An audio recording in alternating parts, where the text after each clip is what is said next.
نعم. قال رحمه الله تعالى رابعا adabu ya 4 katika adabu za usiku wa kwanza wa ndoa. قال رحمه الله تعالى ما يقول حين يجامعها, yale atakayoyasema mume wakati wa kumjamii mke wake, wakati wa kufanya kitendo cha ndoa na mke wake. Yale atakayoyasema mume wakati wa kufanya kitendo cha ndoa na mke wake. Kabla ya kuliingia hili wanawachuoni wamezitaja adabu kabla ya hili. Adabu za kitendo cha ndoa zimegawanyika namna mbili. Kuna adabu ambazo kwamba wanawachuoni wanaziita kuwa ni muqaddimatul jimai, vile vitangulizi vya kitendo cha ndoa. Hapa katika kitabu al-muallif rahimahullahu ta'ala yeye amekwenda moja kwa moja kwa yale ambayo atayasema mume wakati wa kumjamii mkewe. Sasa kuna kipengele hapo nyuma cha muqaddimatul jimai, utangulizi wa kitendo cha ndoa. Wanawatuoni wamezigawanya adabu hizi katika namna mbili. Adabu ya kwanza ni hizi ambazo hutangulizwa kabla ya kitendo cha ndoa, na adabu za pili ndio hizi ambazo zitakuja inda aljimai, wakati wa kitendo cha ndoa. Sasa katika muqaddimatul jimai, katika utangulizi wa kitendo cha ndoa, yako baadhi ya mambo ambayo atakikana mume kuyafanya kabla ya yeye kumuingilia mke wake.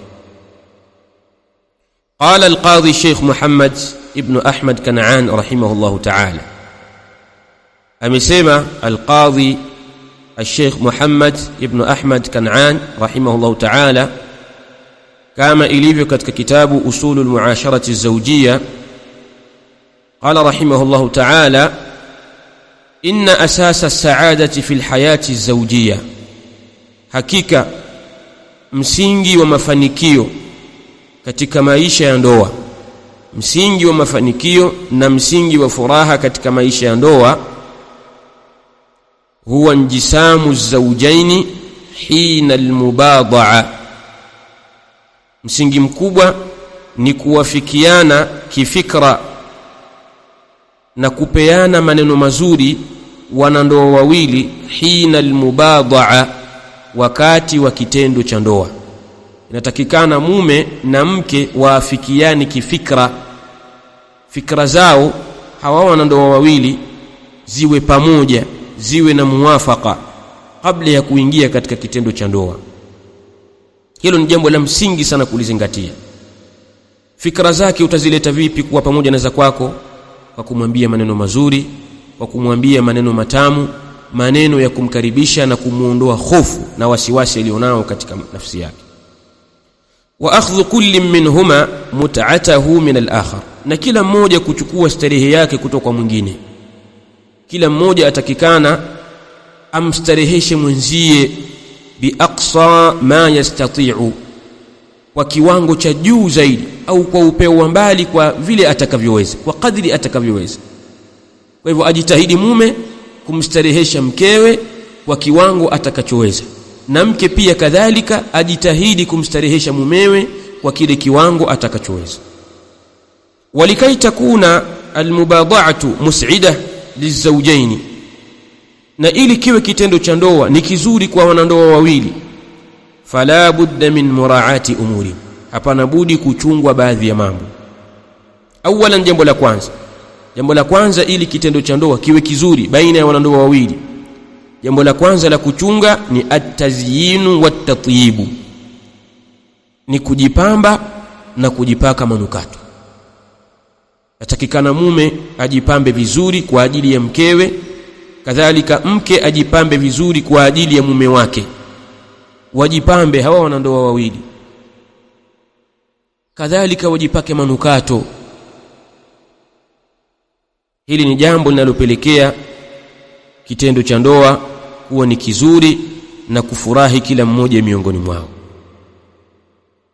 Qala rahimahullahu ta'ala, wa tashmalu zina, na jambo la kujipamba linakusanya, jambo la kwanza irtidau zawjati almalabis aljamila, ni kuvaa mke mavazi mazuri, lizaujiha, kwa ajili ya mumewe.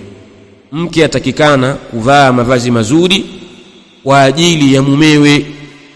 Alqasirata minha wattawila, mafupi na marefu, muda wa kuwa ni mazuri ayavae kwa ajili ya mumewe. Ashafafa minha wasamika, sawa sawa yatakuwa ni mepesi au mazito, avae kwa ajili ya mumewe. Ma la yujadu ma'aha ghayruhuma, muda wa kuwa hapapatikanwi pamoja nao mwinginewe asiyokuwa wao, wawe wao wawili tu, mume na mkewe. Hili ni jambo la kwanza la msingi kabisa katika kipengele cha at-tazyin wa at-tatyib, kujipamba na kujipaka manukato.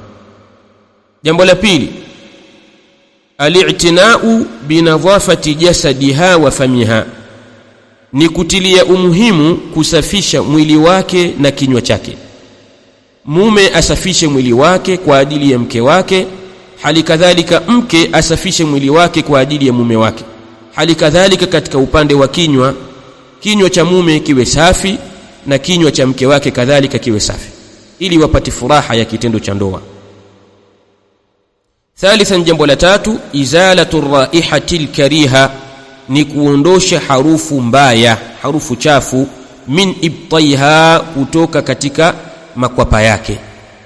Mume ajisafishe vizuri katika makwapa yake, kadhalika mke ajisafishe vizuri katika makwapa yake, kusiwe na uchafu.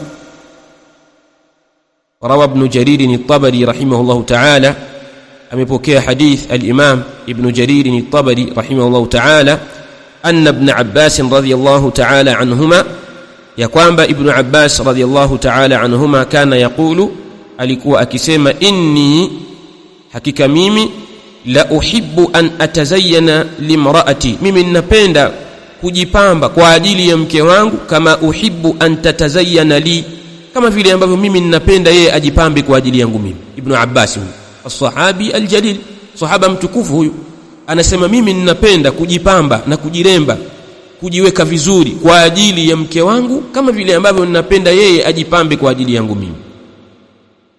Thumma qala rahimahullah ta'ala, fa idha i'tana az-zawjani, pindi watakapotilia umuhimu wanandoa wawili, bihadhihi al-umur, wakatilia umuhimu mambo haya tuliyoyataja, wara'ayaha, na wakayachunga haya mambo, qabla al-mubadha'a, qabla ya kitendo cha ndoa, wakalichunga jambo la at-tazyin wa at-tatyib, kujipamba na kujipaka manukato, kwa kila mmoja kuhakikisha mwili wake uko safi, kuvaa mavazi mazuri kwa ajili ya mwenziwe, kuwa na harufu nzuri, kuondosha harufu chafu, kila mmoja akalifanya hili.